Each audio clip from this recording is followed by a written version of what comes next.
Welcome back once again, and of course we're having live with us here our prominent guest, engineer and writer Ahmad Hossam Yakout. Welcome back, Mr. Ahmad. Let's talk about the book that you're publishing. Of course, you decided to write a book, and you're an engineer, but at the same time you're very fond of literature. So what exactly, how did this idea spark into your mind, and have you read books for several writers or novelists probably, and that might have urged you to write your own book? Yes, definitely. Writing started with me early on in my academic years through studying my bachelor's years. I got really inspired by studying Islamic architecture. Before studying Islamic architecture, I knew about the buildings, I knew about the streets, but through the study I got to explore the stories, the narratives that shaped architecture somehow. So I thought back then that there are some stories that deserve to be told and deserve to be presented to the people in narrative format. And back then, when I was in university, I started to write short stories about architecture, where architecture plays a dominant part in it. For example, I wrote my first short story called Qaid Bay, about a stealing event, a robbing event for the gates and the minarets of the complex of Qaid Bay. And then things developed and I started to write novels. The first novel that I wrote is called Waves of Ashes, and it's the novel that's published this year with a friend of mine. I try to explore new themes. I try to new perspectives about people, about architecture. How do they all interact together? How does architecture shape the society? Because architecture plays a great part in that.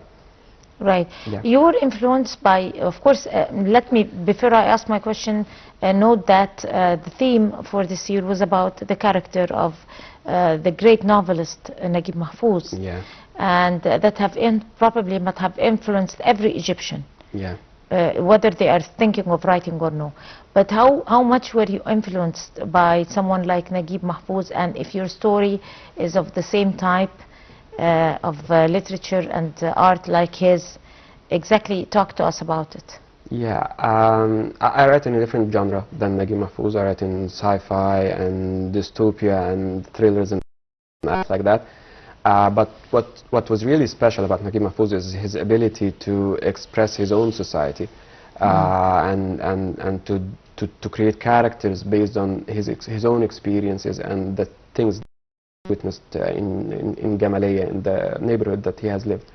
I try to do a similar thing in my writings, which is to express my own society. I'm very fond of Cairo and its long history, so I always try to interpret that into my writing. So, for example, my first published novel, Sons of the Sun, Abna al-Shams, I imagined the futuristic history of futuristic timeline for Cairo in 2070, and then related it back to other older timelines like Muhammad Ali's era and then Akhenaton's era.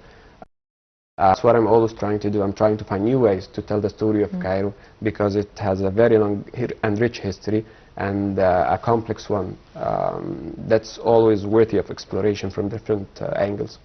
Right, that's really great to hear, because we need much of that for the future. Yeah. I mean, to be able to explore new horizons of genres.